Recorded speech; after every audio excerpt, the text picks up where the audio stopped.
Julius Caesar by William Shakespeare. Act I scene I Rome, a street. Hence, home, you idle creatures, get you home. Is this a holiday? What, know you not, being mechanical, you ought not walk upon a laboring day without the sign of your profession? Speak, what trade art thou? Where is thy leather apron and thy rule? What dost thou with thy best apparel on? You, sir, what trade are you? But wherefore art not in thy shop today? Why dost thou lead these men about the streets? Wherefore rejoice? What conquest brings he home? What tributaries follow him to Rome, to grace in captive bonds his chariot wheels? You blocks, you stones, you worse than senseless things. Oh, you hard hearts, you cruel men of Rome, knew you not Pompey? Many a time and oft have you climbed up to walls and battlements, to towers and windows, yea, to chimney tops, your infants in your arms, and there have sat the livelong day, with patient expectation, to see great Pompey pass the streets of Rome. And when you saw his chariot but appear, have you not made an universal shout, that Tiber trembled underneath her banks, to hear the replication of your sounds made in her concave shores? And do you now put on your best attire? And do you now cull out a holiday? And do you now strew flowers in his way that comes in triumph over Pompey's blood? Be gone, run to your houses, fall upon your knees, pray to the gods to intimate the plague that needs must light on this ingratitude. Go, go, good countrymen, and for this fault, assemble all the poor men of your sort. Draw them to Tiber banks, and weep your tears into the channel, till the lowest stream do kiss the most exalted shores of all. Exeunt all the commoners. See whether their basest metal be not moved, they vanish tongue-tied in their guiltiness. Go you down that way towards the Capitol. This way will I disrobe the images, if you do find them decked with ceremonies. May we do so? You know it is the feast of Lupercal. It is no matter. Let no images be hung with Caesar's trophies. I'll about and drive away the vulgar from the streets, so do you too, where you perceive them thick. These growing feathers plucked from Caesar's wing will make him fly an ordinary pitch, who else would soar above the view of men, and keep us all in servile fearfulness. Exeunt. Scene room into a public place. Stand you directly in Antonius' way, when he doth run his course. Antonius. Forget not in your speed, Antonius, to touch Calpurnia, for our elders say, the baron, touched in this holy chase, shake off their sterile curse. I shall remember, when Caesar says, do this, it is performed. Who is it in the press that calls on me? I hear a tongue, shriller than all the music, cries Caesar. Speak, Caesar is turned to hear. I am not gamesome. I do lack some part of that quick spirit that is in Antony. Let me not hinder, Cassius, your desires, I'll leave you. Brutus, I do observe you now of late. I have not from your eyes that gentleness and show of love as I was wont to have. You bear too stubborn and too strange a hand over your friend that loves you. Cassius, be not deceived. If I have veiled my look, I turn the trouble of my countenance merely upon myself. Vexed I am of late with passions of some difference, conceptions only proper to myself, which give some soil perhaps to my behaviors. But let not therefore my good friends be grieved, among which number, Cassius, be you one, nor construe any further my neglect, than that poor Brutus, with himself at war, forgets the shows of love to other men. Then, Brutus, I have much mistook your passion, by means whereof this breast of mine hath buried thoughts of great value, worthy cogitations. Tell me, good Brutus, can you see your face? No, Cassius, for the eye sees not itself, but by reflection, by some other things. 'Tis just, and it is very much lamented, Brutus, that you have no such mirrors as will turn your hidden worthiness into your eye, that you might see your shadow. I have heard, where many of the best respect in Rome, except immortal Caesar, speaking of Brutus and groaning underneath this age's yoke, have wished that noble Brutus had his eyes. Into what dangers would you lead me, Cassius, that you would have me seek into myself for that which is not in me? Therefore, good Brutus, be prepared to hear. And since you know you cannot see yourself so well as by reflection, I, your glass, will modestly discover to yourself that of yourself which you yet know not of. And be not jealous on me, gentle Brutus. Were I a common laugher, or did use to stale with ordinary oaths my love to every new protester, if you know that I do fawn on men and hug them hard enough to scandal them, or if you know that I profess myself in banqueting to all the rout, then hold me dangerous. Flourish and shout. What means this shouting? I do fear the people choose Caesar for their king. I do you fear it? Then must I think you would not have it so. I would not, Cassius, yet I love him well. But wherefore do you hold me here so long? What is it that you would impart to me? If it be aught toward the general good, set honor in one eye and death I the other, and I will look on both indifferently, for let the gods so speed me as I love the name of honor more than I fear death. I know that virtue to be in you, Brutus, as well as I do know your outward favor. Well, Honor is the subject of my story. I cannot tell what you and other men think of this life, but for my single self, I had as lief not be as live to be in awe of such a thing as I myself. I was born free as Caesar, so were you. We both have fed as well, and we can both endure the winter's cold as well as he.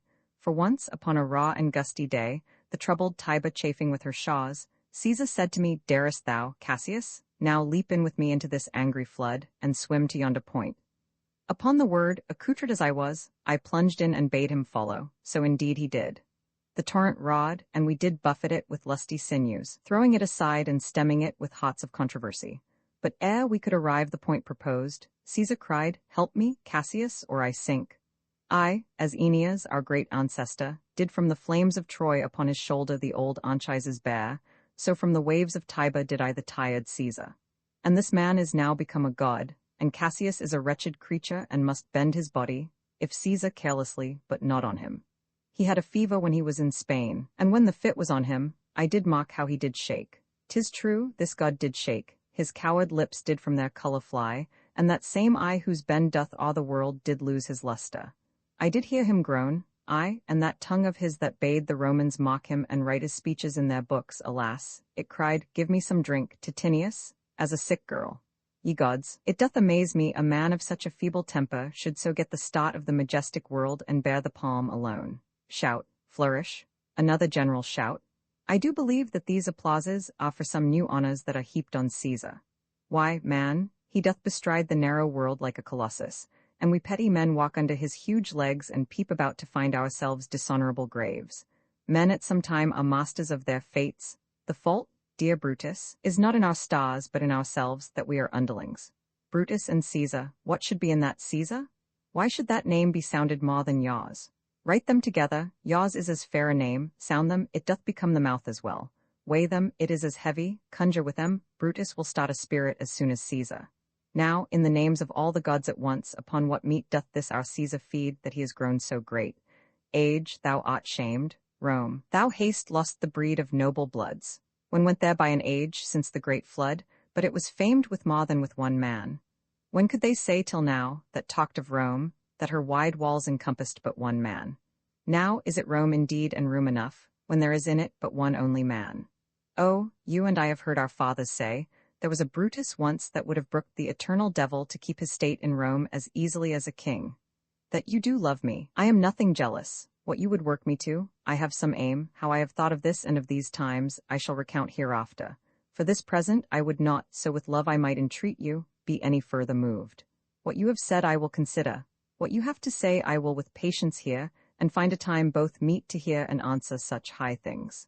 Till then, my noble friend, chew upon this. Brutus had rather be a villager than to repute himself a son of Rome under these hard conditions as this time is like to lay upon us. I am glad that my weak words have struck, but thus much show of fire from Brutus. As they pass by, pluck Casca by the sleeve, and he will, after his sour fashion, tell you what hath preceded worthy note today. I will do so. But look you, Cassius, the angry spot doth glow on Caesar's brow, and all the rest look like a chidden train. Calpurnia's cheek is pale, and Cicero looks with such ferret and such fiery eyes as we have seen him in the Capitol, being crossed in conference by some senators. Let me have men about me that are fat, sleek-headed men, and such as sleep o' nights. Yond Cassius has a lean and hungry look. He thinks too much? Such men are dangerous. Fear him not, Caesar, he's not dangerous. He is a noble Roman and well given. Would he were fatter, but I fear him not. Yet if my name were liable to fear, I do not know the man I should avoid so soon as that spare Cassius. He reads much. He is a great observer, and he looks quite through the deeds of men. He loves no plays as thou dost, Antony. He hears no music. Seldom he smiles, and smiles in such a sort as if he mocked himself, and scorned his spirit that could be moved to smile at anything. Such men as he be never at heart's ease whiles they behold a greater than themselves, and therefore are they very dangerous. I rather tell thee what is to be feared than what I fear, for always I am Caesar. Come on my right hand, for this ear is deaf, and tell me truly what thou thinkst of him. Senate, exeunt Caesar and all his train, but Casca. I, Casca, tell us what hath chanced today, that Caesar looks so sad. No, Caesar hath it not, but you and I and honest Casca, we have the falling sickness. What a blunt fellow is this grown to be? He was quick metal when he went to school. So is he now in execution of any bold or noble enterprise, however he puts on this tardy form. This rudeness is a sauce to his good wit, which gives men's stomach to digest his words with better appetite. And so it is. For this time I will leave you. Tomorrow, if you please to speak with me, I will come home to you. Ah, if you will, come home to me, and I will wait for you, I will do so. Till then, think of the world. Exit Brutus. Well, Brutus, thou art noble. Yet I see thy honorable metal may be wrought from that it is disposed. Therefore it is meet that noble minds keep ever with their likes. For who so firm that cannot be seduced? Caesar doth bear me hard, but he loves Brutus. If I were Brutus now and he were Cassius, he should not humour me. I will this night in several hands in at his windows throw, as if they came from several citizens, writings all tending to the great opinion that Rome holds of his name, wherein obscurely Caesar's ambition shall be glanced at. And after this let Caesar seat him sure, for we will shake him, our worst days endure. Exit. Scene Roman 3 the same, a street. Good even, Casca, brought you Caesar home? Why are you breathless, and why stare you so? Are not you moved when all the sway of earth shakes like a thing unfirm? O Cicero, I have seen tempests, when the scolding winds have rived the knotty oaks, and I have seen the ambitious oceans swell and rage and foam, to be exalted with the threatening clouds. But never till tonight, never till now, did I go through a tempest dropping fire. Either there is a civil strife in heaven, or else the world, too saucy with the gods, incenses them to send destruction. A common slave, you know him well by sight, held up his left hand, which did flame and burn like 20 torches joined, and yet his hand, not sensible of fire, remained unscorched. Besides, I ha not since put up my sword. Against the Capitol, I met a lion, who glared upon me, and went surly by, without annoying me. And there were drawn upon a heap 100 ghastly women, transformed with their fear, who swore they saw men all in fire walk up and down the streets. And yesterday the bird of night did sit even at noonday upon the marketplace, hooting and shrieking. When these prodigies do so conjointly meet, let not men say these are their reasons, they are natural. For I believe they are portentous things unto the climate that they point upon. Indeed, it is a strange disposed time, but men may construe things after their fashion, clean from the purpose of the things themselves. Come Caesar to the Capitol tomorrow? He doth, for he did bid Antonius send word to you he would be there tomorrow. Good night then, Casca, this disturbed sky is not to walk in, those that have known the earth so full of faults. For my part, I have walked about the streets, submitting me unto the perilous night, and thus unbraced, Casca, as you see, have bared my bosom to the thunderstone. And when the cross-blue lightning seemed to open the breast of heaven, I did present myself even in the aim and very flash of it. But wherefore did you so much tempt the heavens? It is the pot of men to fear and tremble, when the most mighty gods by tokens send such dreadful heralds to astonish us. You are dull, Casca, and those sparks of life that should be in a Roman you do want, or else you use not. You look pale and gaze and put on fear and cast yourself in wonder, to see the strange impatience of the heavens. But if you would consider the true cause why all these fires, why all these gliding ghosts, why birds and beasts from quality and kind, why old men fool and children calculate, why all these things change from their ordinance their natures and performed faculties to monstrous quality, why, you shall find that heaven hath infused them with these spirits, to make them instruments of fear and warning unto some monstrous state. Now could I, Casca, name to thee a man most like this dreadful night, that thunders, lightens, opens graves, and roars as doth the lion in the Capitol, a man no mightier than thyself or me in personal action, yet prodigious grown and fearful, as these strange eruptions are. Let it be who it is. For Romans now have thews and limbs like to their ancestors, but woe the while? Our fathers' minds are dead, and we are governed with our mothers' spirits. Our yoke and sufferance show us womanish. Indeed, they say the senators tomorrow mean to establish Caesar as a king, and he shall wear his crown by sea and land in every place, save here in Italy. I know where I will wear this dagger then. Cassius from bondage will deliver Cassius. Therein, ye gods, you make the weak most strong. Therein, ye gods, you tyrants do defeat, nor stony tower, nor walls of beaten brass, nor airless dungeon, nor strong links of iron, can be retentive to the strength of spirit. But life, being weary of these worldly bars, never lacks power to dismiss itself. If I know this, know all the world besides, that pot of tyranny that I do bear I can shake off at pleasure. Thunder still. So can I, so every bondman in his own hand bears the power to cancel his captivity. And why should Caesar be a tyrant then? Poor man! I know he would not be a wolf, but that he sees the Romans are but sheep. he were no lion, were not Romans' hinds.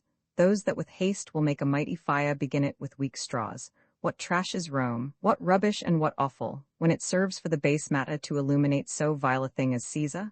But, O grief, where haste thou led me? I perhaps speak this before a willing bondman, then I know my answer must be made. But I am armed, and dangers are to me indifferent. You speak to Casca, and to such a man that is no fleering telltale. Hold my hand, be factious for redress of all these griefs, and I will set this foot of mine as far as who goes farthest. There's a bargain made.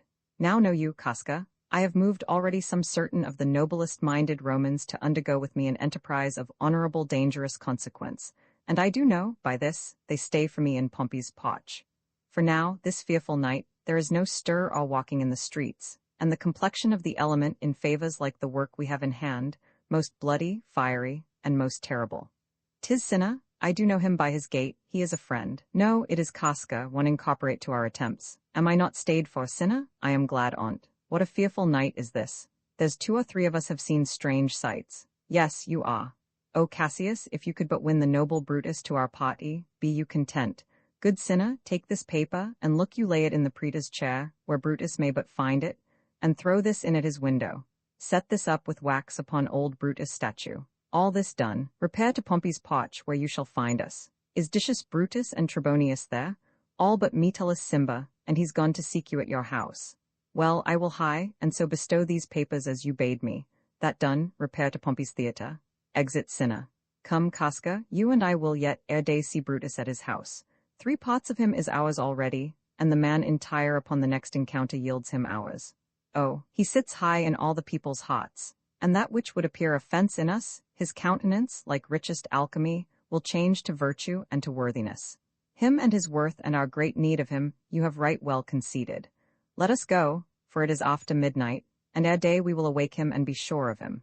Exeunt. Julius Caesar by William Shakespeare. Uncopyright may you do good and not evil. May you find forgiveness for yourself and forgive others. May you share freely, never taking more than you give. Copyright pages exist to tell you that you can't do something. Unlike them, this uncopyright page exists to tell you that the writing and artwork in this ebook are believed to be in the United States public domain. That is, they are believed to be free of copyright restrictions in the United States. The United States public domain represents our collective cultural heritage, and items in it are free for anyone in the United States to do almost anything at all with, without having to get permission. Copyright laws are different all over the world, and the source text or artwork in this ebook may still be copyrighted in other countries.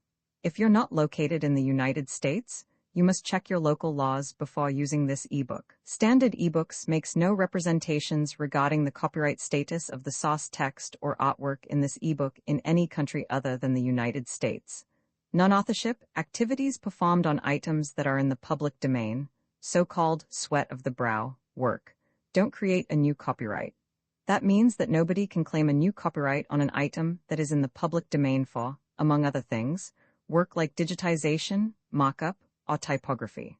Regardless, the contributors to this ebook release their contributions under the terms in the CC 01.0 Universal Public Domain dedication, thus dedicating to the worldwide public domain all of the work they've done on this ebook, including but not limited to metadata, the title page, imprint, colophon, this uncopyright, and any changes or enhancements to, or mock-up on, the original text and artwork. This dedication doesn't change the copyright status of the source text or artwork. We make this dedication in the interest of enriching our global cultural heritage, to promote free and libre culture around the world, and to give back to the unrestricted culture that has given all of us so much. Table of Contents Landmarks, Act Roman 2 Sinai Rome, Brutus's Orchard. What Lucius, ho, I cannot by the progress of the stars give guess how near today. Lucius, I say, I would it were my fault to sleep so soundly. When Lucius, when, awake I say, what Lucius, get me a taper in my study, Lucius, when it is lighted, come and call me here. It must be by his death, and for my part, I know no personal cause to spurn at him, but for the general. He would be crowned, how that might change his nature, there's the question. It is the bright day that brings forth the adder, and that craves wary walking. Crown him? That, and then, I grant, we put a sting in him, that at his will he may do danger with. The abuse of greatness is, when it disjoins remorse from power, And to speak truth of Caesar, I have not known when his affections swayed more than his reason. But 'tis a common proof that lowliness is young ambition's ladder, whereto the climber upward turns his face. But when he once attains the utmost round, he then unto the ladder turns his back, looks in the clouds, scorning the base degrees by which he did ascend. So Caesar may. Then, lest he may, prevent. And since the quarrel will bear no colour for the thing he is, fashion it thus, that what he is, augmented, would run to these and these extremities, and therefore think him as a serpent's egg which, hatched, would, as his kind, grow mischievous, and kill him in the shell. The taper burneth in your closet, sir. Searching the window for a flint, I found this paper thus sealed up, and I am sure it did not lie there when I went to bed. Gives him the letter. Get you to bed again, it is not day. Is not tomorrow, boy, the ides of March? The exhalations whizzing in the air give so much light that I may read by them. Opens the letter and reads. Brutus, thou sleepst, awake and see thyself. Shall Rome, etc. Speak, strike, redress. Brutus, thou sleepst, awake? Such instigations have been often dropped where I have took them up. Shall Rome, etc. Thus must I piece it out. Shall Rome stand under one man's awe? What Rome?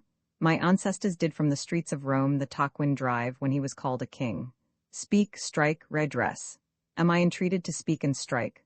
O Rome, I make thee promise, if the redress will follow, thou receivest thy full petition at the hand of Brutus.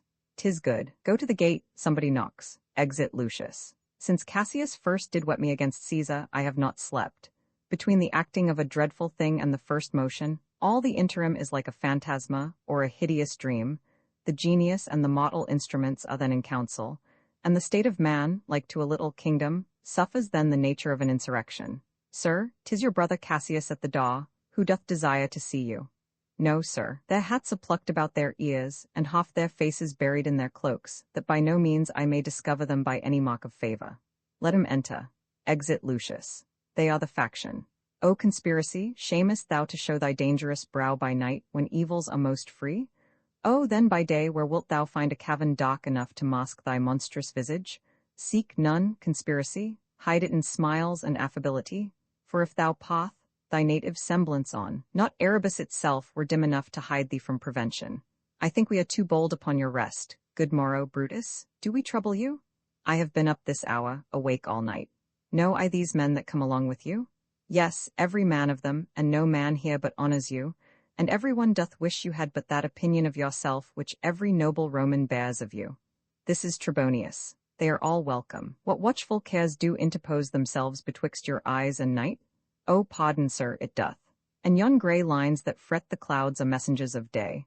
You shall confess that you are both deceived. Here, as I point my sod, the sun arises, which is a great way growing on the south, weighing the youthful season of the year. Some 2 months hence up higher toward the north he first presents his fire, and the high east stands as the capital, directly here. No, not an oath, if not the face of men, the sufferance of our souls, the time's abuse. If these be motives weak, break off betimes, and every man hence to his idle bed. So let high-sighted tyranny range on, till each man drop by lottery. But if these, as I am sure they do, bear fire enough to kindle cowards, and to steal with valour the melting spirits of women, then, countrymen, what need we any spur but our own cause, to prick us to redress? What other bond than secret Romans, that have spoke the word, and will not palter? And what other oath than honesty to honesty engaged, that this shall be? All we will fall for it. Swear priests and cowards and men cautelous, old feeble carrions and such suffering souls that welcome wrongs. Unto bad causes swear such creatures as men doubt. But do not stain the even virtue of our enterprise, nor the insuppressive metal of our spirits, to think that or our cause or our performance did need an oath. When every drop of blood that every Roman bears, and nobly bears, is guilty of a several bastardy, if he do break the smallest particle of any promise that hath passed from him. But what of Cicero? Shall we sound him? I think he will stand very strong with us. Oh, let us have him, for his silver hairs will purchase us a good opinion and buy men's voices to commend our deeds. It shall be said, his judgment ruled our hands, our youths and wildness shall no whit appear, but all be buried in his gravity. Oh, name him not. Let us not break with him, for he will never follow anything that other men begin. Decius, well urged. I think it is not meet, Mark Antony, so well beloved of Caesar, should outlive Caesar.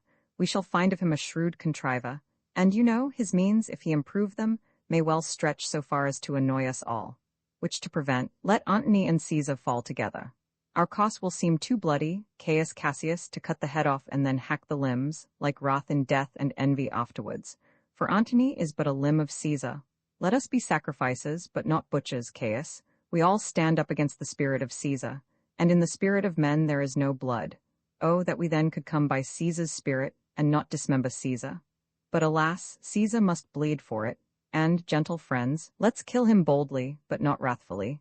Let's carve him as a dish fit for the gods, not hew him as a carcass fit for hounds, and let our hearts, as subtle masters do, stir up their servants to an act of rage, and after seem to chide him. This shall make our purpose necessary and not envious, which so appearing to the common eyes, we shall be called purgers, not murderers. And for Mark Antony, think not of him, for he can do no more than Caesar's arm when Caesar's head is off. Yet I fear him, for in the engrafted love he bears to Caesar, alas, good Cassius, do not think of him. If he loves Caesar, all that he can do is to himself, take thought and die for Caesar, and that were much he should, for he is given to spots, to wildness and much company. There is no fear in him, let him not die, for he will live and laugh at this hereafter. Clock strikes, but it is doubtful yet whether Caesar will come forth today or no, for he is superstitious grown of late, quite from the main opinion he held once of fantasy, of dreams and ceremonies.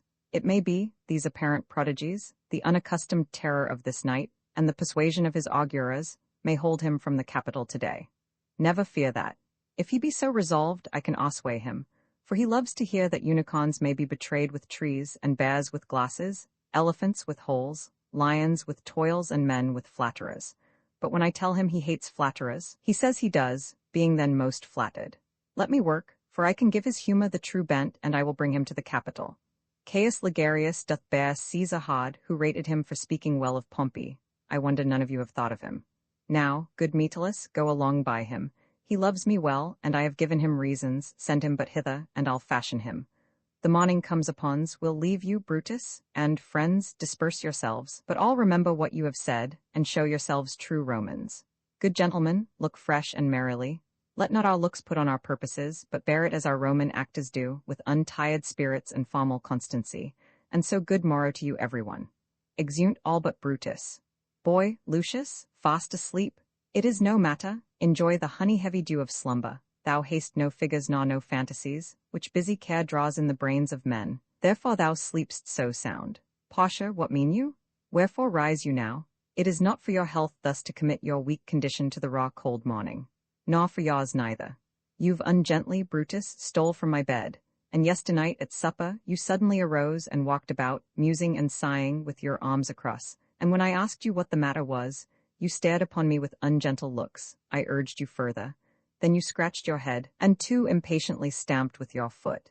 Yet I insisted, yet you answered not, but, with an angry wafture of your hand, gave sign for me to leave you. So I did, fearing to strengthen that impatience which seemed too much enkindled, and withal hoping it was but an effect of humour, which sometime hath his hour with every man. It will not let you eat, nor talk, nor sleep, and could it work so much upon your shape as it hath much prevailed on your condition, I should not know you. Brutus, dear my lord, make me acquainted with your cause of grief. Brutus is wise, and, were he not in health, he would embrace the means to come by it. Is Brutus sick? And is it physical to walk unbraced and suck up the humours of the dank morning?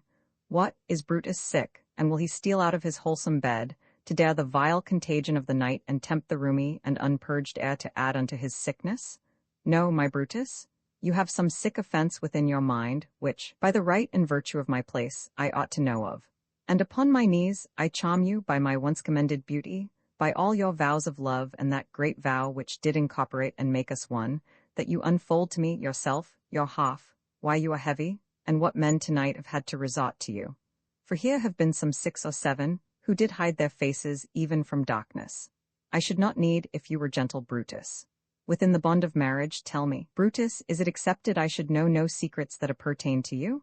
Am I yourself but, as it were, in sought or limitation, to keep with you at meals, comfort your bed, and talk to you sometimes?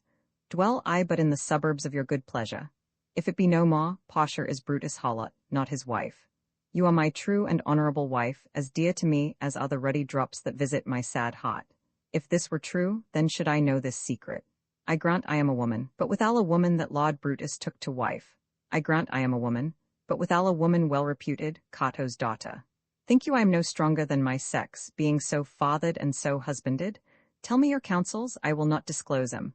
I have made strong proof of my constancy, giving myself a voluntary wound here, in the thigh.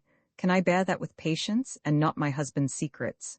O ye gods, render me worthy of this noble wife. Knocking within. Hark, hark, one knocks, Pasha, go in a while, and by thy bosom shall partake the secrets of my heart. All my engagements I will construe to thee, all the charactery of my sad brows, leave me with haste. Exit Pasha. Lucius, who's that knocks? Caius Ligarius that Metellus spake of. Boy, stand aside. Caius Ligarius? How, oh, what a time have you chose out, brave Caius, to wear a kerchief? Would you were not sick? I am not sick. If Brutus have in hand any exploit worthy the name of honor. Such an exploit have I in hand, Ligarius, had you a healthful ear to hear of it. By all the gods that Romans bow before, I here discard my sickness, soul of Rome, brave son, derived from honorable loins, thou like an exorcist haste conjured up my mortified spirit. Now bid me run, and I will strive with things impossible, yea, get the better of them. What's to do? That must we also. What it is, my Caius, I shall unfold to thee, as we are going to whom it must be done. Set on your foot, and with a hot new fired I follow you, to do I know not what, but it sufficeth that Brutus leads me on. Scene room into Caesar's house. Nor heaven nor earth have been at peace tonight, thrice hath Calpurnia in her sleep cried out, Help, ho, they murder Caesar? Who's within? Go bid the priests do present sacrifice, and bring me their opinions of success. What mean you? Caesar, think you to walk forth? You shall not stir out of your house today. Caesar shall forth. The things that threatened me now looked but on my back. When they shall see the face of Caesar, they are vanished. Caesar, I never stood on ceremonies, yet now they fright me. There is one within, besides the things that we have heard and seen, recounts most horrid sights seen by the watch. A lioness hath whelped in the streets, and graves have yawned, and yielded up their dead. Fierce fiery warriors fought upon the clouds, in ranks and squadrons and right form of war, which drizzled blood upon the Capitol. The noise of battle hurtled in the air. Horses did neigh, and dying men did groan, and ghosts did shriek and squeal about the streets. O Caesar, these things are beyond all use, and I do fear them. What can be avoided whose end is purposed by the mighty gods? Yet Caesar shall go forth, for these predictions are to the world in general as to Caesar. When beggars die, there are no comets seen, the heavens themselves blaze forth the death of princes. Cowards die many times before their deaths, the valiant never taste of death but once. Of all the wonders that I yet have heard, it seems to me most strange that men should fear, seeing that death, a necessary end, will come when it will come. They would not have you to stir forth today. Plucking the entrails of an offering forth, they could not find a heart within the beast. The gods do this in shame of cowardice. Caesar should be a beast without a heart, if he should stay at home today for fear. No, Caesar shall not. Danger knows full well that Caesar is more dangerous than he. We are 2 lions litted in one day, and I the elder and more terrible, and Caesar shall go forth. Alas, my lord, your wisdom is consumed in confidence. Do not go forth today, call it my fear that keeps you in the house, and not your own. We'll send Mark Antony to the Senate house, and he shall say you are not well today. Let me, upon my knee, prevail in this. Mark Antony shall say I am not well, and for thy humour I will stay at home. Caesar, all hail. Good morrow, worthy Caesar, I come to fetch you to the Senate house. And you are come in very happy time to bear my greeting to the senators and tell them that I will not come today. Cannot is false, and that I dare not falser. I will not come today. Tell them so, Decius. Shall Caesar send a lie? Have I in conquest stretched mine arm so far, to be afraid to tell Grabeids the truth? Decius, go tell them Caesar will not come. Most mighty Caesar, let me know some cause, lest I be laughed at when I tell them so. The cause is in my will. I will not come. That is enough to satisfy the Senate. But for your private satisfaction, because I love you, I will let you know. Calpurnia here, my wife, stays me at home. She dreamt tonight she saw my statua, which, like a fountain with 100 spouts, did run pure blood. And many lusty Romans came smiling, and did bathe their hands in it. And these does she apply for warnings, and potents, and evils imminent. And on her knee hath begged that I will stay at home today. This dream is all amiss interpreted. It was a vision fair and fortunate. Your statue spouting blood in many pipes, in which so many smiling Romans bathed, signifies that from you great Rome shall suck reviving blood, and that great men shall press for tinctures, stains, relics, and cognizance. This by Calpurnia's dream is signified. I have, when you have heard what I can say, and know it now. The Senate have concluded to give this day a crown to mighty Caesar. If you shall send them word you will not come, their minds may change. Besides, it were a mock apt to be rendered, for someone to say, break up the Senate till another time, when Caesar's wife shall meet with better dreams. If Caesar hide himself, shall they not whisper low, Caesar is afraid? Pardon me, Caesar, for my dear, dear love to our proceeding bids me tell you this, and reason to my love is liable. How foolish do your fears seem now, Calpurnia? I am ashamed I did yield to them. Give me my robe, for I will go. Welcome, Publius. What, Brutus, are you stirred so early too? Good morrow, Casca. Caius Ligarius, Caesar was ne'er so much your enemy as that same ague which hath made you lame. What is't o'clock? See, Antony, that revels long o' nights is notwithstanding up. Good morrow, Antony. Bid them prepare within, I am to blame to be thus waited for. Now, Cinna, now, Metellus. What, Trebonius, I have an hour's talk in store for you. Remember that you call on me today, be near me, that I may remember you. Caesar, I will. Aside, and so near will I be that your best friends shall wish I had been further. Good friends, go in, and taste some wine with me, and we, like friends, will straightway go together. Aside, that every like is not the same, O Caesar, the heart of Brutus yearns to think upon. Exeunt. Scene Roman 3, a street near the Capitol. Caesar, beware of Brutus, take heed of Cassius, come not near Casca, have an eye to Cinna, trust not Trebonius, mock well Metellus Cimba, Decius Brutus loves thee not, thou haste wronged Caius Ligarius. There is but one mind in all these men, and it is bent against Caesar. If thou be'st not immortal, look about you. Security gives way to conspiracy. The mighty gods defend thee, thy lover, Artemidorus. Here will I stand till Caesar pass along, and as a suitor will I give him this. My heart laments that virtue cannot live out of the teeth of emulation. If thou read this, O Caesar, thou mayst live, if not, the fates with traitors do contrive. Exit, Scene Roman for another part of the same street, before the house of Brutus. I prithee, boy, run to the Senate house, stay not to answer me, but get thee gone. Why dost thou stay? I would have had thee there, and here again, ere I can tell thee what thou shouldst do there. O constancy, be strong upon my side, set a huge mountain tween my heart and tongue. I have a man's mind, but a woman's might. How hard it is for women to keep counsel! Art thou here yet? Madam, what should I do? Run to the Capitol, and nothing else, and so return to you, and nothing else. Yes, bring me word, boy, if thy lord look well, for he went sickly forth, and take good note what Caesar doth, what suitors press to him. Hark, boy, what noise is that? Prithee, listen well. I heard a bustling rumour, like a fray, and the wind brings it from the Capitol. Madam, not yet, I go to take my stand, to see him pass on to the Capitol. That I have, lady.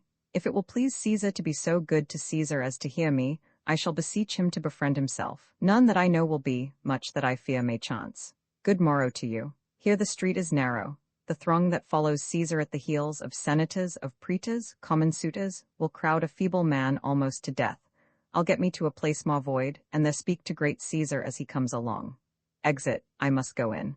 Ay me, how weak a thing the heart of woman is. O Brutus, the heavens speed thee in thine enterprise. Sure, the boy heard me. Brutus hath a suit that Caesar will not grant. Oh, I grow faint. Run, Lucius, and commend me to my lord. Say I am merry. Come to me again, and bring me word what he doth say to thee. Exeunt severally. Act Roman 3, Scene I Rome. Before the Capitol, the Senate sitting above. Trebonius doth desire you to o'erread, at your best leisure, this his humble suit. O Caesar, read mine first, for mine's a suit that touches Caesar nearer. Read it, great Caesar. What, urge your petitions in the street?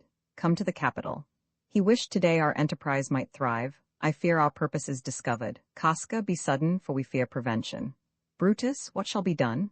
If this be known, Cassius or Caesar never shall turn back, for I will slay myself. Cassius, be constant. Papilius Lenus speaks not of our purposes. For look, he smiles, and Caesar doth not change. Trebonius knows his time. For look you, Brutus, he draws mock Antony out of the way. Exeunt Antony and Trebonius. Where is Metellus Cimba? Let him go, and presently prefer his suit to Caesar. Are we all ready? What is now amiss that Caesar and his Senate must redress? Most high, most mighty, and most puissant Caesar, Metellus Cimba throws before thy seat in humble heart, kneeling. I must prevent thee, Cimba. These couchings and these lowly courtesies might fire the blood of ordinary men, and turn preordinance and first decree into the law of children. Be not fond to think that Caesar bears such rebel blood that will be thawed from the true quality with that which melteth fools. I mean, sweet words, low crooked courtesies, and base spaniel fawning. Thy brother by decree is banished. If thou dost bend and pray and fawn for him, I spurn thee like a cur out of my way. No, Caesar doth not wrong, nor without cause will he be satisfied. Is there no voice more worthy than my own, to sound more sweetly in great Caesar's ear for the repealing of my banished brother? I kiss thy hand, but not in flattery, Caesar, desiring thee that Publius Cimber may have an immediate freedom of repeal. Pardon, Caesar, Caesar, pardon, as low as to thy foot doth Cassius fall, to beg enfranchisement for Publius Cimber. I could be well moved if I were as you, if I could pray to move, prayers would move me, but I am constant as the northern star, of whose true fixed and resting quality there is no fellow in the firmament. The skies are painted with unnumbered sparks, they are all fire and every one doth shine, but there's but one in all doth hold his place. So in the world, 'tis furnished well with men, and men are flesh and blood and apprehensive, yet in the number I do know but one that unassailable holds on his rank, unshaked of motion, and that I am he, let me a little show it, even in this, that I was constant Cimber should be banished, and constant do remain to keep him so. Liberty, freedom, tyranny is dead, run hence, proclaim, cry it about the streets, some to the common pulpits and cry out, liberty, freedom, and enfranchisement. People and senators, be not affrighted, fly not, stand still. Ambition's debt is paid. Stand fast together, lest some friend of Caesar's should chance, talk not of standing. Publius, good cheer. There is no harm intended to your person, nor to no Roman else, so tell them, Publius. And leave us, Publius, lest that the people rushing on us should do your age some mischief. Do so, and let no man abide this deed but we the doers. Fled to his house amazed, men, wives, and children stare, cry out and run as it were doomsday. Fates, we will know your pleasures. That we shall die, we know. 'Tis but the time and drawing days out that men stand upon. Why, he that cuts off 20 years of life cuts off so many years of fearing death. Grant that, and then is death a benefit? So are we Caesar's friends that have abridged his time of fearing death. Stoop, Romans, stoop, and let us bathe our hands in Caesar's blood up to the elbows, and besmear our swords. Then walk we forth, even to the marketplace, and waving our red weapons o'er our heads, let's all cry peace, freedom, and liberty. Stoop then, and wash. How many ages hence shall this our lofty scene be acted over in states unborn and accents yet unknown? How many times shall Caesar bleed in spot, that now on Pompey's basis lies along no worthier than the dust? So oft as that shall be, so often shall the not of us be called the men that gave their country liberty. Aye, every man away, Brutus shall lead, and we will grace his heels with the most boldest and best hearts of Rome. Thus, Brutus, did my master bid me kneel. Thus did Mark Antony bid me fall down, and being prostrate, thus he bade me say, Brutus is noble, wise, valiant, and honest. Caesar was mighty, bold, royal, and loving. Say I love Brutus, and I honor him. Say I feared Caesar, honored him, and loved him. If Brutus will vouchsafe that Antony may safely come to him, and be resolved how Caesar hath deserved to lie in death, Mark Antony shall not love Caesar dead so well as Brutus living, but will follow the fortunes and affairs of noble Brutus, thorough the hazards of this untrod state with all true faith. So says my master Antony. Thy master is a wise and valiant Roman. I never thought him worse. Tell him, so please him come unto this place, he shall be satisfied, and by my honor depart untouched. I wish we may, but yet have I a mind that fears him much, and my misgiving still falls shrewdly to the purpose. O mighty Caesar, dost thou lie so low? Are all thy conquests, glories, triumphs, spoils shrunk to this little measure? Fare thee well. I know not, gentlemen, what you intend, who else must be let blood, who else is rank, if I myself, there is no hour so fit as Caesar's death hour, nor no instrument of half that worth as those your swords, made rich with the most noble blood of all this world. I do beseech ye, if you bear me hard now, whilst your purpled hands do reek and smoke, fulfill your pleasure. Live 1,000 years, I shall not find myself so apt to die, no place will please me so, no mean of death, as here by Caesar, and by you cut off, the choice and master spirits of this age. O Antony, beg not your death of us, though now we must appear bloody and cruel, as by our hands in this our present act, you see we do, yet see you but our hands and this the bleeding business they have done, our hearts you see not, they are pitiful, and pity to the general wrong of Rome, as fire drives out fire, so pity, hath done this deed on Caesar. For your part, to you our swords have leaden points, Mark Antony, our arms, in strength of malice, and our hearts of brother's temper, do receive you in with all kind love, good thoughts, and reverence. Your voice shall be as strong as any man's in the disposing of new dignities. Only be patient till we have appeased the multitude, beside themselves with fear, and then we will deliver you the cause, why I, that did love Caesar when I struck him, have thus proceeded. I doubt not of your wisdom.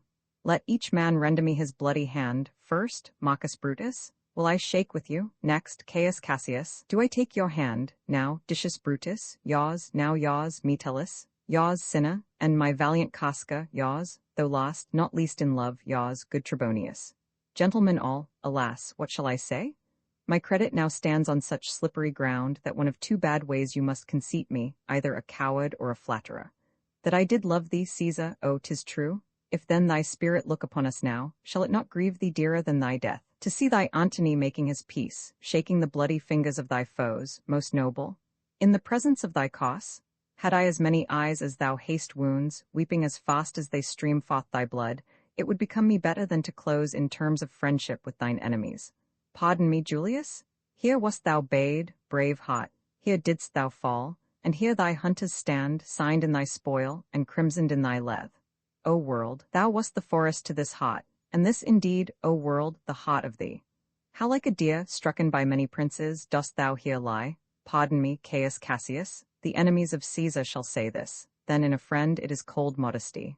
I blame you not for praising Caesar so, but what compact mean you to have with us? Will you be pricked in number of our friends, or shall we on, and not depend on you? Therefore I took your hands, but was, indeed, swayed from the point by looking down on Caesar. Friends am I with you all and love you all, upon this hope, that you shall give me reasons why and wherein Caesar was dangerous. Or else were this a savage spectacle, our reasons are so full of good regard that were you, Antony, the son of Caesar, you should be satisfied. That's all I seek, and am moreover suitor that I may produce his body to the marketplace, and in the pulpit, as becomes a friend, speak in the order of his funeral. Brutus, a word with you. Aside to Brutus. You know not what you do. Do not consent that Antony speak in his funeral. Know you how much the people may be moved by that which he will utter? By your pardon, I will myself into the pulpit first, and show the reason of our Caesar's death.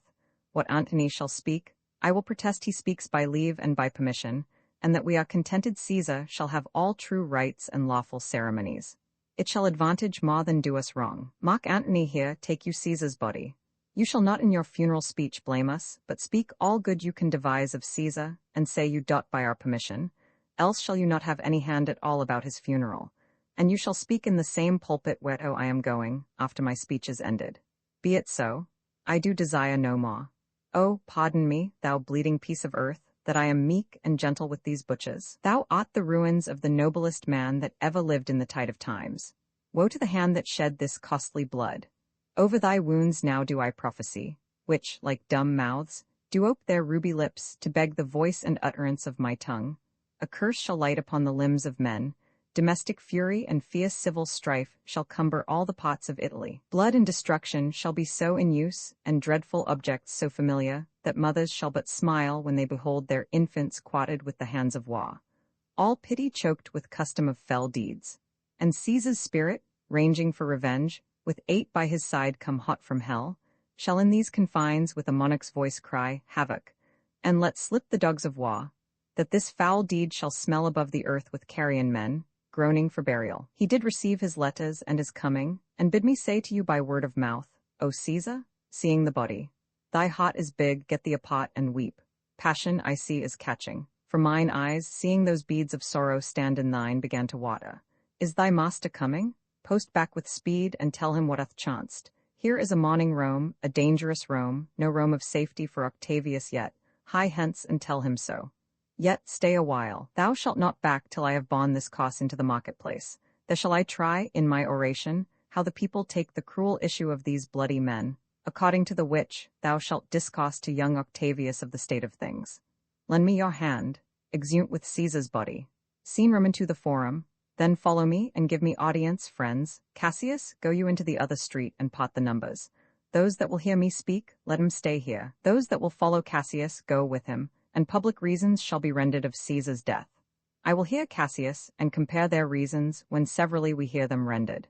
Exit Cassius with some of the citizens. Brutus goes into the pulpit. Caesar's better parts shall be crowned in Brutus. We'll bring him to his house with shouts and clamors.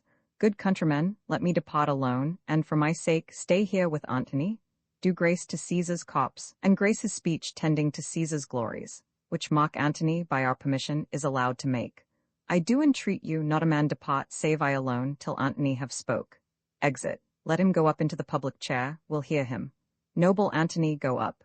He says, for Brutus' sake, he finds himself beholding to us all. Nay, that's certain, we are blessed that Rome is rid of him. Friends, Romans, countrymen, lend me your ears, I come to bury Caesar, not to praise him. The evil that men do lives after them. The good is oft interred with their bones, so let it be with Caesar. The noble Brutus hath told you Caesar was ambitious. If it were so, it was a grievous fault, and grievously hath Caesar answered it. Here, under leave of Brutus and the rest, for Brutus is an honorable man, so are they all honorable men, come I to speak in Caesar's funeral.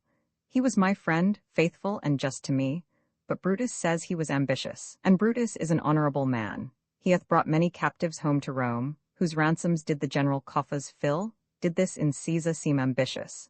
When that the poor have cried, Caesar hath wept. Ambition should be made of sterner stuff. Yet Brutus says he was ambitious, and Brutus is an honorable man. You all did see that on the Lupercal I thrice presented him a kingly crown, which he did thrice refuse. Was this ambition? Yet Brutus says he was ambitious, and sure, he is an honorable man. I speak not to disprove what Brutus spoke, but here I am to speak what I do know. You all did love him once, not without cause. What cause withholds you then to mourn for him? O judgment, thou art fled to brutish beasts, and men have lost their reason. Bear with me. My heart is in the coffin there with Caesar, and I must pause till it come back to me. If thou consider rightly of the matter, Caesar has had great wrong. Has he, masters? I fear there will a worse come in his place. Marked ye his words? He would not take the crown, therefore 'tis certain he was not ambitious. But yesterday the word of Caesar might have stood against the world. Now lies he there, and none so poor to do him reverence.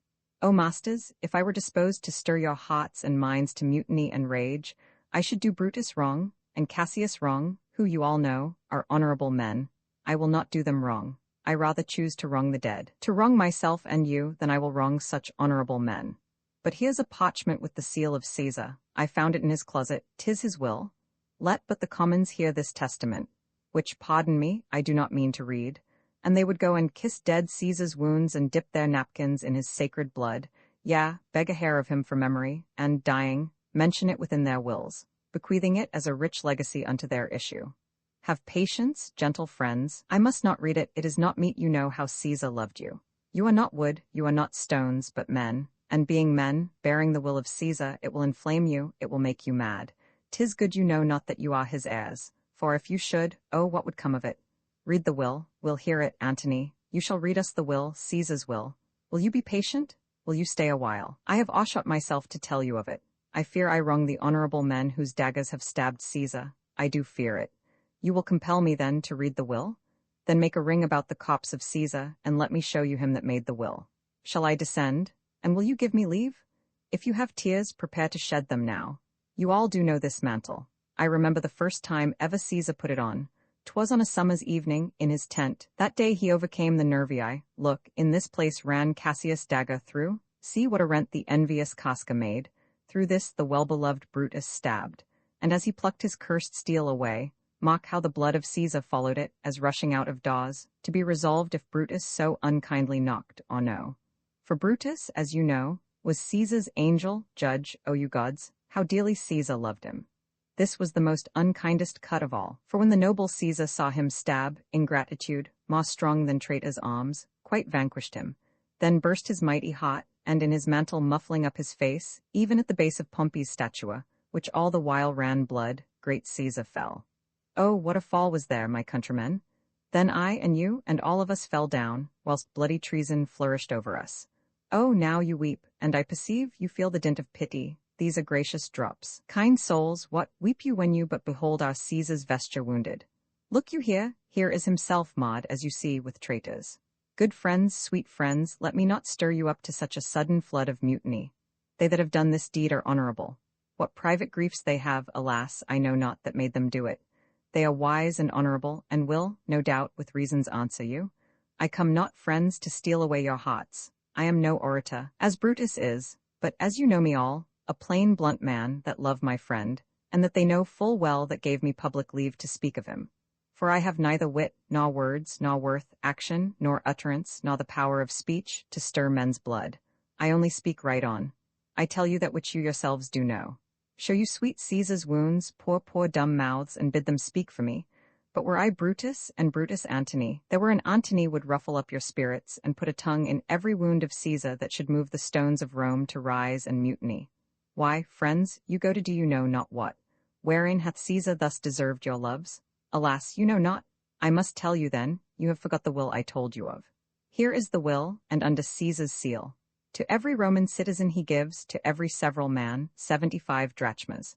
Moreover, he hath left you all his walks, his private arbors and new-planted orchards on this side Tiber. He hath left them you, and to your heirs forever, common pleasures, to walk abroad and recreate yourselves. Here was a Caesar, when comes such another.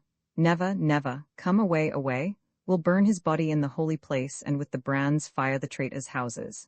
Take up the body, now let it work. Mischief, thou art afoot, take thou what cost thou wilt, and thither will I straight to visit him. He comes upon a wish. Fortune is merry, and in this mood will give us anything. I heard him say, Brutus and Cassius are rid like madmen through the gates of Rome. Belike they had some notice of the people, how I had moved them. Bring me to Octavius, exeunt, scene Roman 3 a street. I dreamt tonight that I did feast with Caesar, and things unluckily charged my fantasy. I have no will to wander forth of doors, yet something leads me forth. Act Roman 4 seen I a house in Rome. Upon condition Publius shall not live, who is your sister's son, Mark Antony. He shall not live, look, with a spot I damn him. But Lepidus, go you to Caesar's house, fetch the will hither, and we shall determine how to cut off some charge and legacies. This is a slight, unmeritable man, meet to be sent on errands. Is it fit, the threefold world divided, he should stand one of the three to share it? So you thought him, and took his voice who should be pricked to die, in our black sentence and prescription. Octavius, I have seen more days than you. And though we lay these honours on this man, to ease ourselves of divers slanderous loads, he shall but bear them as the ass bears gold, to groan and sweat under the business, either led or driven, as we point the way. And having brought our treasure where we will, then take we down his load, and turn him off, like to the empty ass, to shake his ears, and graze in commons. You may do your will, but he's a tried and valiant soldier. So is my hoss Octavius, and for that I do appoint him store of provender. It is a creature that I teach to fight, to wind, to stop, to run directly on, his corporal motion governed by my spirit. And in some taste is Lepidus but so, he must be taught and trained and bid go forth, a barren-spirited fellow, one that feeds on abjects, oughts and imitations, which, out of use and staled by other men, begin his fashion. Do not talk of him but as a property. And now, Octavius, listen great things. Brutus and Cassius are levying powers. We must straight make head, therefore let our alliance be combined, our best friends made, our means stretched, and let us presently go sit in council, how covert matters may be best disclosed, and open perils surest answered. Let us do so, for we are at the stake, and bait about with many enemies, and some that smile have in their hearts, I fear, millions of mischiefs. Exeunt, scene Roman 2 camp near Sardes, before Brutus's tent. He is at hand, and Pindarus is come to do you salutation from his master. He greets me well. Your master, Pindarus, in his own change, or by ill offices, hath given me some worthy cause to wish things done, undone. But if he be at hand, I shall be satisfied. I do not doubt but that my noble master will appear such as he is, full of regard and honor. He is not doubted. A word, Lucilius, how he received you, let me be resolved.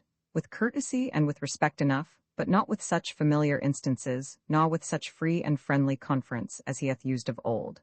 Thou hast described a hot friend cooling.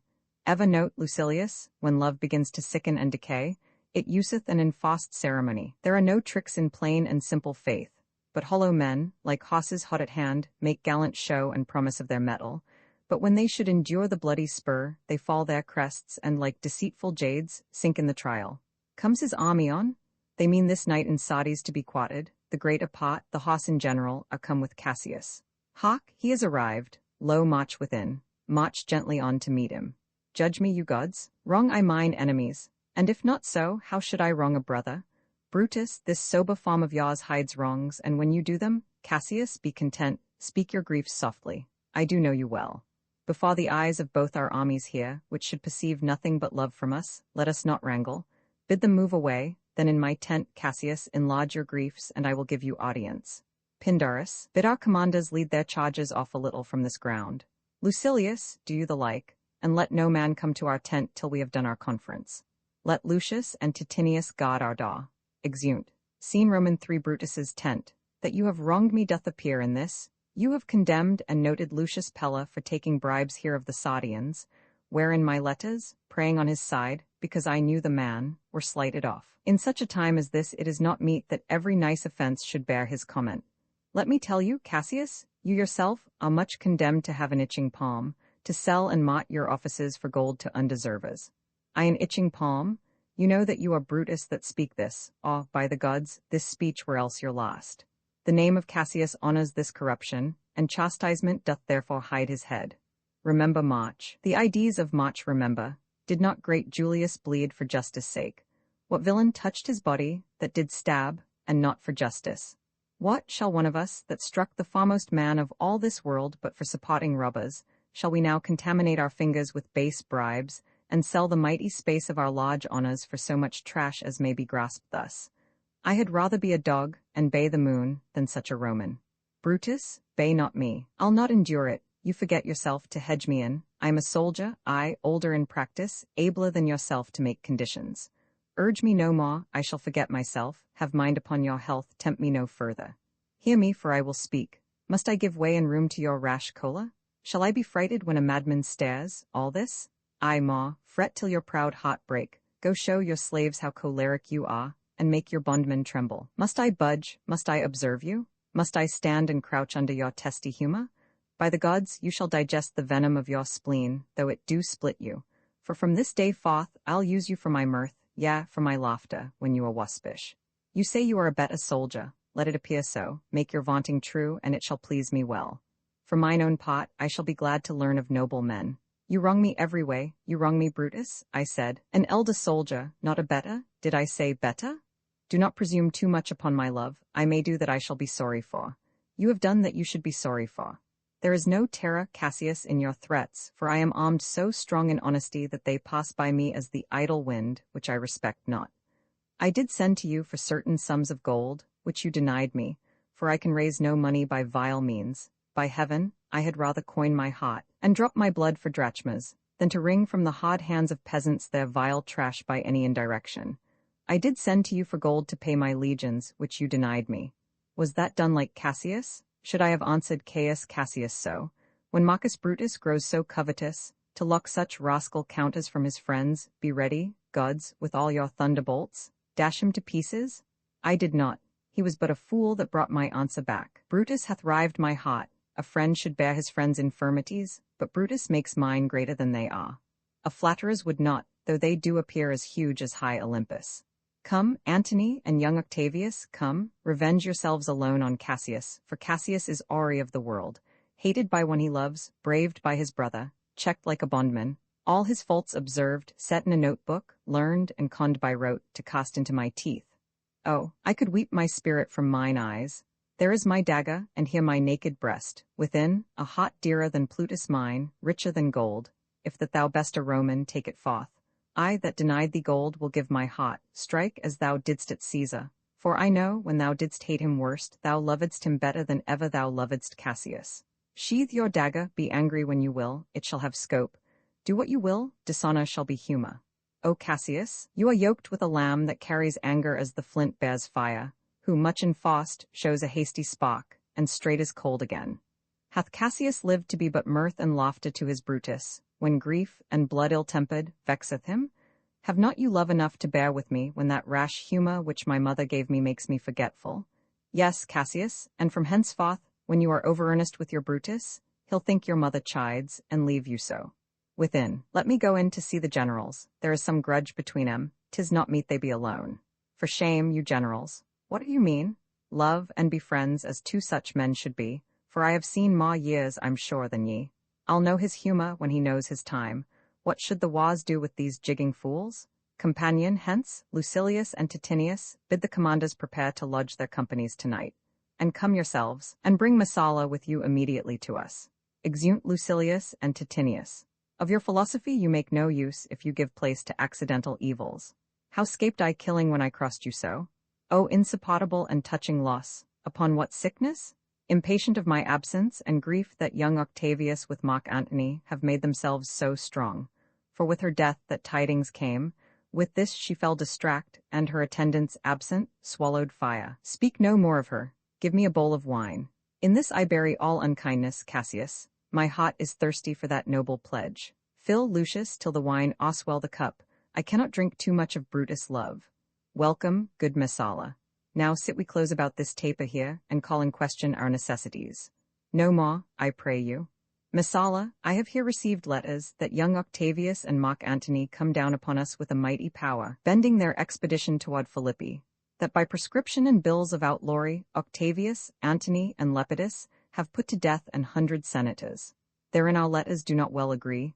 Mine speak of 70 senators that died by their prescriptions, Cicero being one. Cicero is dead, and by that order of prescription. Had you your letters from your wife, my lord? Then like a Roman bear the truth I tell for certain she is dead, and by strange manner. Why, farewell, Pasha. We must die, Messala. With meditating that she must die once, I have the patience to endure it now.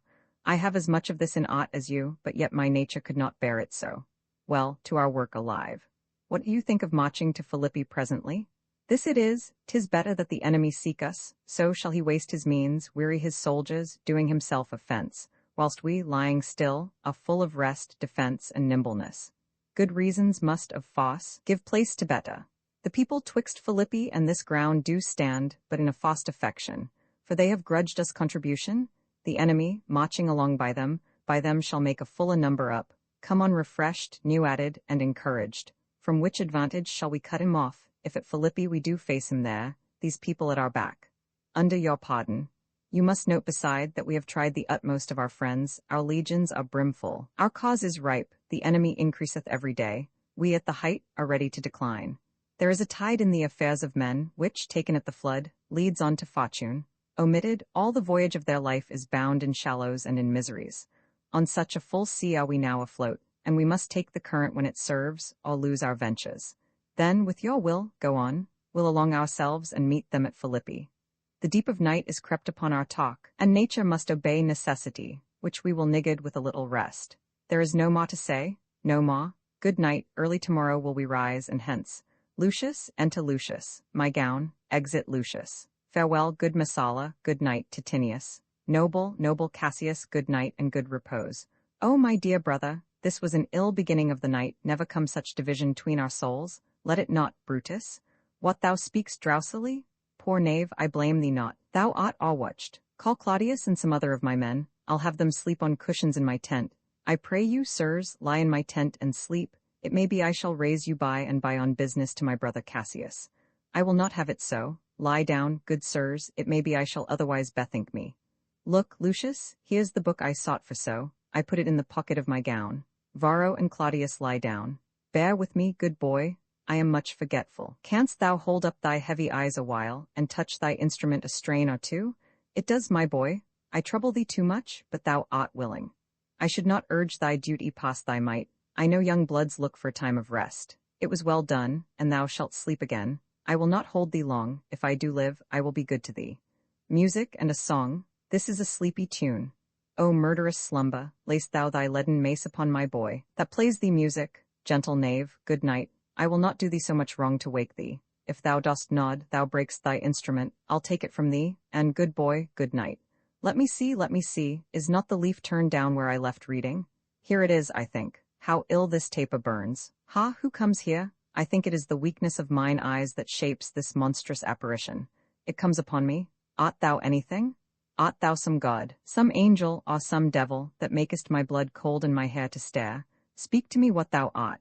Why, I will see thee at Philippi then. Exit ghost. Now I have taken hot, thou vanishest, ill spirit, I would hold more talk with thee. Boy, Lucius, Varro, Claudius, sirs, awake. Claudius? He thinks he still is at his instrument. Lucius, awake, sleep again, Lucius, Sirrah Claudius, to Varro, fellow thou, awake, go and commend me to my brother Cassius. Bid him set on his powers betimes before, and we will follow. Act V. Scene I. The plains of Philippi. Now, Antony, our hopes are answered. You said the enemy would not come down, but keep the hills and upper regions. It proves not so. Their battles are at hand. They mean to warn us at Philippi here, answering before we do demand of them. Tut, I am in their bosoms, and I know wherefore they do it. They could be content to visit other places, and come down with fearful bravery, thinking by this face to fasten in our thoughts that they have courage. But 'tis not so. Prepare you, generals. The enemy comes on in gallant show. Their bloody sign of battle is hung out, and something to be done immediately. Octavius, lead your battles softly on, upon the left hand of the even field. No, Caesar, we will answer on their charge. Make forth, the generals would have some words. In your bad strokes, Brutus, you give good words. Witness the hole you made in Caesar's heart, crying, long live. Hail, Caesar. Antony, the posture of your blows are yet unknown. But for your words, they rob the Hybla bees and leave them honeyless. Oh yes, and soundless too, for you have stolen their buzzing, Antony, and very wisely threat before you sting. Villains, you did not so, when your vile daggers hacked one another in the sides of Caesar. You showed your teeth like apes and fawned like hounds and bowed like bondmen, kissing Caesar's feet, whilst damned Casca, like a cur, behind struck Caesar on the neck. Oh, you flatterers, flatterers? Now, Brutus, thank yourself, this tongue had not offended so today if Cassius might have ruled. Come, come, the cause, if arguing make us sweat, the proof of it will turn to red drops. Look, I draw a sod against conspirators, when think you that the sod goes up again?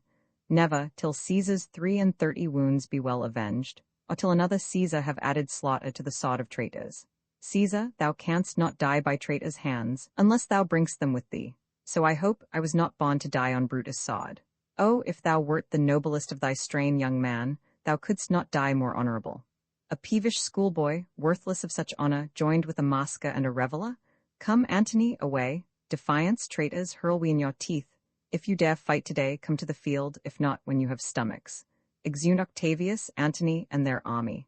Why now, blow wind, swell billow, and swim bark. The storm is up, and all is on the hazard. Messala, this is my birthday, as this very day was Cassius born. Give me thy hand, Messala. Be thou my witness that against my will, as Pompey was, am I compelled to set upon one battle all our liberties. You know that I held Epicurus strong and his opinion. Now I change my mind, and partly credit things that do presage.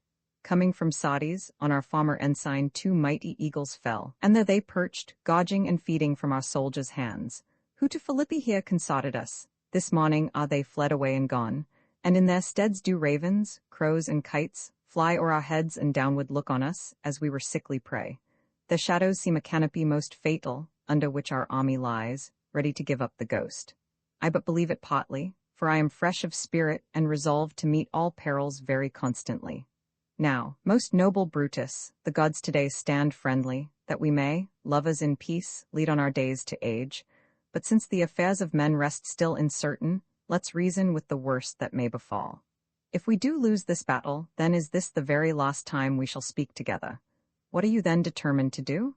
Even by the rule of that philosophy by which I did blame Cato for the death which he did give himself. I know not how, but I do find it cowardly and vile, for fear of what might fall, so to prevent the time of life. Arming myself with patience to stay the providence of some high powers that govern us below. Then, if we lose this battle, you are contented to be led in triumph through the streets of Rome? No, Cassius, no. Think not, thou noble Roman, that ever Brutus will go bound to Rome. He bears too great a mind. But this same day must end that work the ideas of March begun, and whether we shall meet again, I know not. Therefore our everlasting farewell take, forever and forever farewell, Cassius. If we do meet again, why we shall smile, if not why then this parting was well made. Forever and forever farewell, Brutus. If we do meet again, we'll smile indeed, if not 'tis true this parting was well made. Why then, light on. Oh, that a man might know the end of this day's business ere it come, but it sufficeth that the day will end, and then the end is known. Come, ho, away. Exeunt. Scene Roman 2 the same, the field of battle. Ride, ride, Messala, ride, and give these bills unto the legions on the other side. Loud alarum. Let them set on at once, for I perceive but cold demeanour in Octavius' wing, and sudden push gives them the overthrow. Ride, ride, Messala. Let them all come down. Exeunt. Scene Roman 3 another part of the field. Oh, look, Titinius, look, the villains fly. Myself have to mine own turned enemy. This ensign here of mine was turning back. I slew the coward and did take it from him. O Cassius, Brutus gave the word too early, who, having some advantage on Octavius, took it too eagerly. His soldiers fell to spoil, whilst we by Antony are all enclosed. Fly further off, my lord, fly further off. Mock Antony is in your tents, my lord, fly therefore, noble Cassius, fly far off. This hill is far enough. Look, look, Titinius, are those my tents where I perceive the fire? Titinius, if thou lovest me, mount thou my horse and hide thy spurs in him, till he have brought thee up to yonder troops and here again, that I may rest assured whether yon troops are friend or enemy. Go, Pindorus, get higher on that hill. My sight was ever thick. Regard Titinius, and tell me what thou notest about the field. Pindarus ascends the hill. This day I breathed first, time is come round, and where I did begin, there shall I end, my life is run his compass. Sirrah, what news, above? Titinius is enclosed round about with horsemen that make to him on the spur, yet he spurs on. Now they are almost on him. Now Titinius, now some light. Oh, he lights too, he's ta'en. Shout, and hark, they shout for joy. Come down, behold no more. Oh, coward that I am, to live so long, to see my best friend ta'en before my face, come hither. Sirrah, in Parthia did I take thee prisoner, and then I swore thee, saving of thy life, that whatsoever I did bid thee do, thou shouldst attempt it. Come now, keep thine oath, now be a freeman, and with this good sword that ran through Caesar's bowels search this bosom. Stand not to answer, here, take thou the hilts, and when my face is covered, as 'tis now, guide thou the sword. Pindarus stabs him. Caesar, thou art revenged, even with the sword that killed thee. Dies, so I am free, yet would not so have been, durst I have done my will. O Cassius, far from this country Pindarus shall run, where never Roman shall take note of him. Exit. It is but change, Titinius, for Octavius is overthrown by noble Brutus' power, as Cassius' legions are by Antony. All disconsolate with Pindarus his bondman on this hill. No, this was he Messala, but Cassius is no more. O setting sun, as in thy red rays thou dost sink tonight, so in his red blood Cassius' day is set. The sun of Rome is set. Our day is gone. Clouds, dews, and dangers come. Our deeds are done. Mistrust of my success hath done this deed.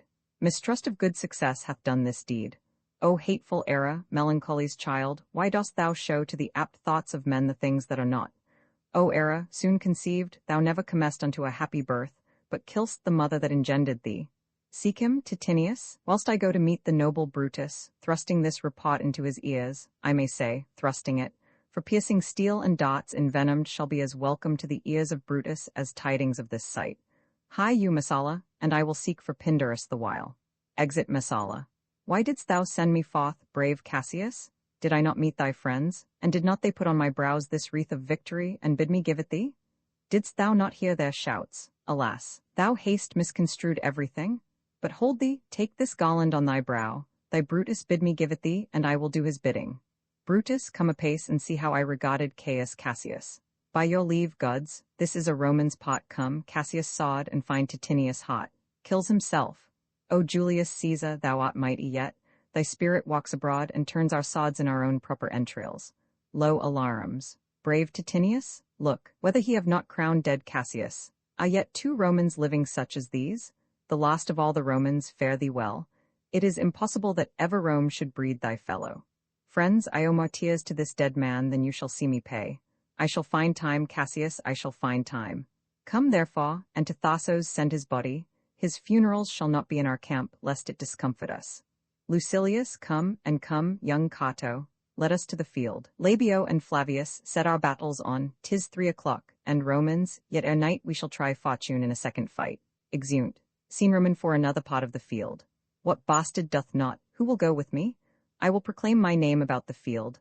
I am the son of Marcus Cato, ho, a foe to tyrants and my country's friend. I am the son of Marcus Cato, ho, and I am Brutus, Marcus Brutus, I, Brutus, my country's friend. Know me for Brutus. Exit. O young and noble Cato, art thou down?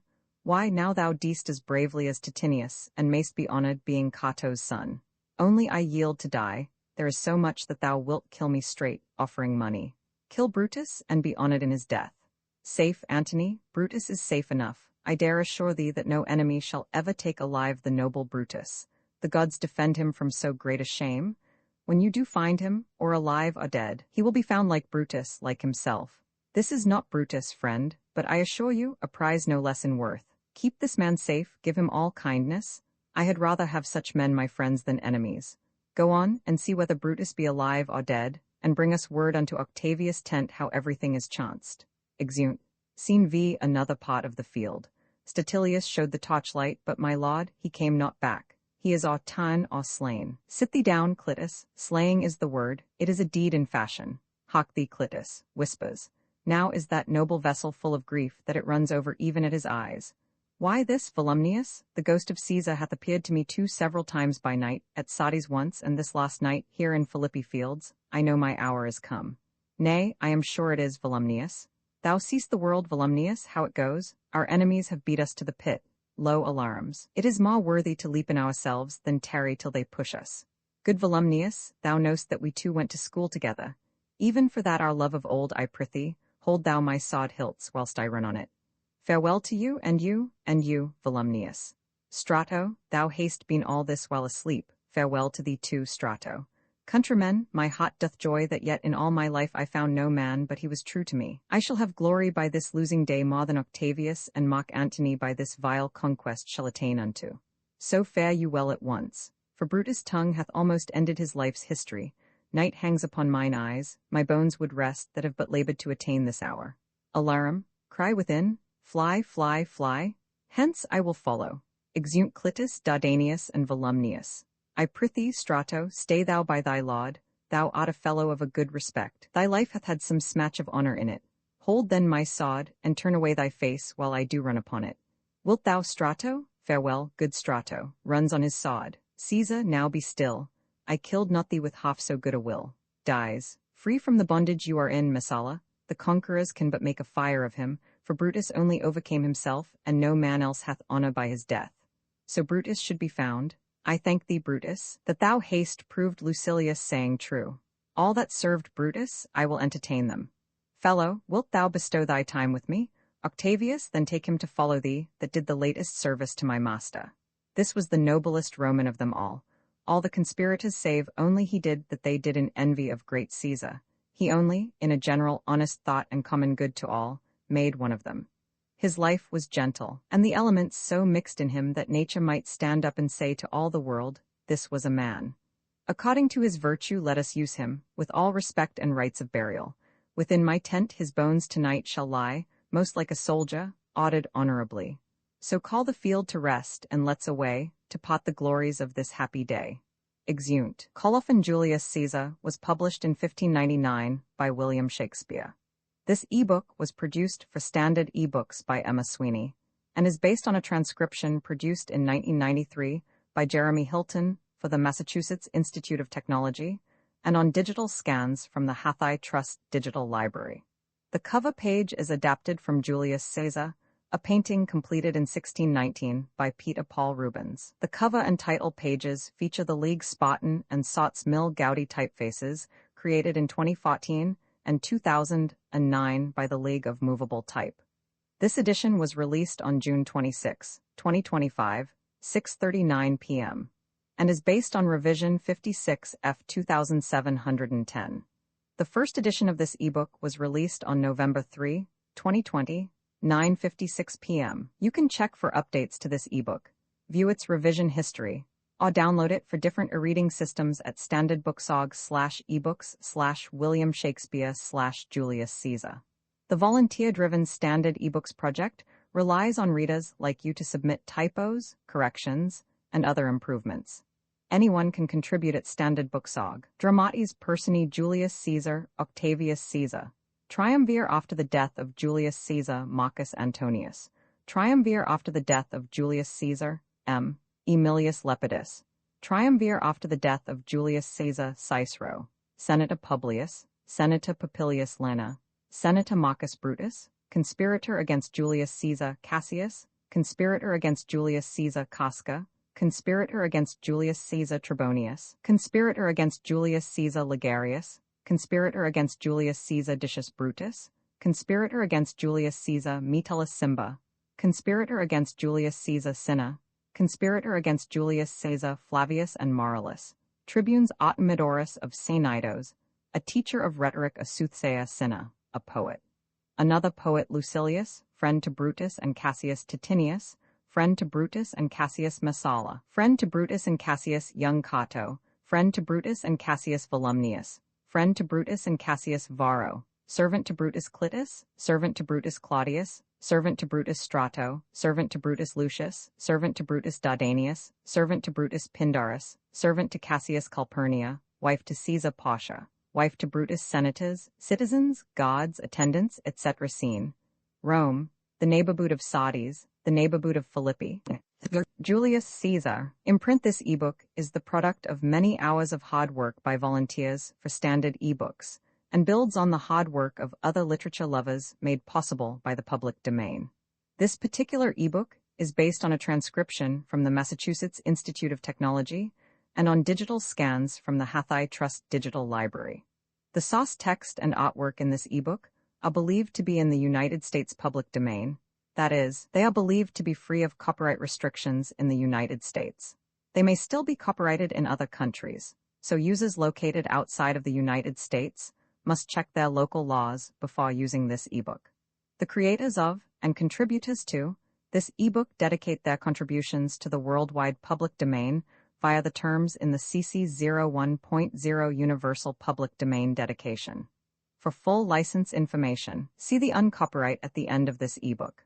Standard eBooks is a volunteer-driven project that produces ebook editions of public domain literature using modern typography, technology, and editorial standards, and distributes them free of cost. You can download this and other ebooks carefully produced for true book lovers at standardbooks.org.